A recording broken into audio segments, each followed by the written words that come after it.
मैं तो जीवन में मानता हूँ कि जीत और हार ये प्रारब्ध पर तय होता है। सभी प्रत्याशी अपनी अपनी मेहनत करते हैं, ईश्वर को जो मंजूर होता है वो परिणाम आगे निकल कर आता है। जो हमारे टिकट का डिक्लेरेशन था, चाहे ग्वालियर का हो या मुरैना का हो, वो थोड़ा विलंब से हुआ।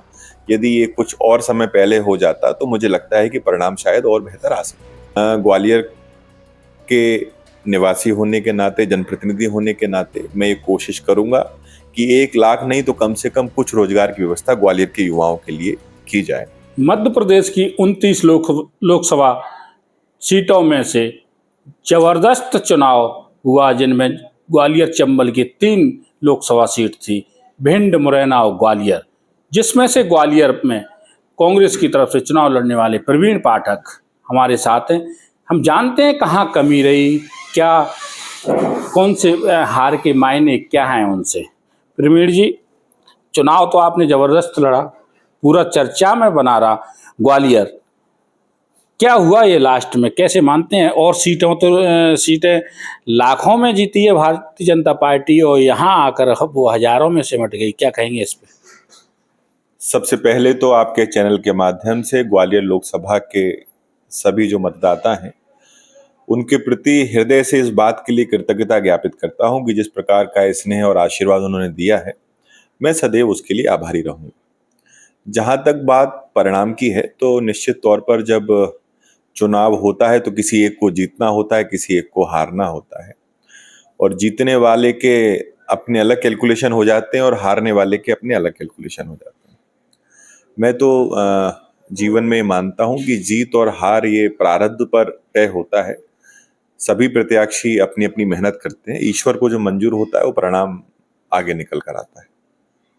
जी, फिर भी क्या कहेंगे, जिस तरीके से जो परिणाम आए विधानसभा वाइज देखें तो आप अपने गढ़ों में हार गए जिस तरीके से, चाहे ग्वालियर ग्रामीण हो, पोहरी हो, क्या कहेंगे ये जिस तरीके से आप कि इन विधानसभा क्षेत्रों में हारना, जहाँ अच्छी डबरा में एक अच्छी जीत मिलना चाहिए थी, क्या मायने इसके?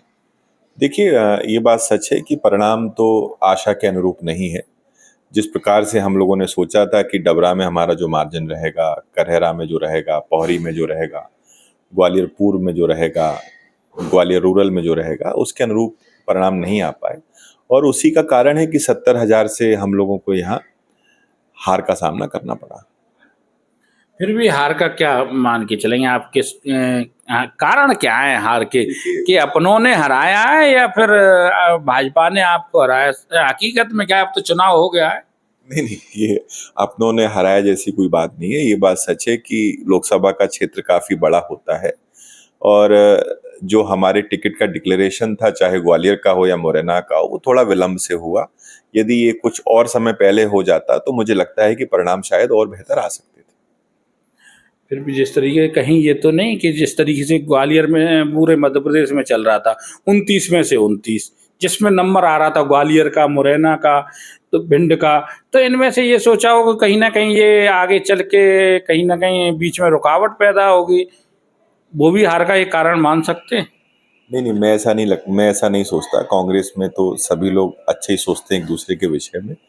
पर जिस प्रकार से भारतीय जनता पार्टी ने पूरे देश में लोगों को दिग्भ्रमित करके रखा था 400 पार के नारे को लेके, और जब सत्यता सामने आई तो उनका जो आशा का गुब्बारा था, झूठ का गुब्बारा था, वो फूटा निकला। यदि वास्तव में जनता को दिग्भ्रमित ना किया जाता तो मध्य प्रदेश का परिणाम 29 में से 0 नहीं होता। निश्चित तौर पर परिणाम 29 में से 10-12 सीटें कांग्रेस पार्टी को जरूर मिलती। लेकिन दूसरी तरफ हम कहेंगे जिस तरीके से भारतीय जनता पार्टी के लोग निकले, उसकी तुलना में आपकी लोकसभा में कांग्रेस के लोग कम निकले, आप अकेले दिखाई देते रहे प्रचार में जिस तरीके से, क्या कहेंगे? नहीं, ऐसा नहीं है। सभी ने मिलकर चुनाव को लड़ा, सभी ने सहयोग किया। कांग्रेस पार्टी के एक एक कार्यकर्ता ने सहयोग किया, एक एक शीर्ष जो हमारा नेतृत्व है उन्होंने भी सहयोग किया। अब आगे की क्या तैयारी है, क्या किस तरीके से आप अब आगे क्या संदेश और देना चाहोगे कार्यकर्ताओं के लिए, क्योंकि वोट तो आपको बहुत दिया है, 6 लाख के ऊपर दिया है। देखिए, मैंने 1 लाख रोजगार की ग्वालियर में बात कही थी कि यदि मैं ग्वालियर से सांसद बनता हूं तो 1 लाख रोजगार ग्वालियर के लोगों को ग्वालियर में ही दिलाऊं। पर शायद ईश्वर को ये मंजूर नहीं था। पर फिर भी ग्वालियर के निवासी होने के नाते, जनप्रतिनिधि होने के नाते मैं ये कोशिश करूंगा कि 1 लाख नहीं तो कम से कम कुछ रोजगार की व्यवस्था ग्वालियर के युवाओं के लिए की जाए।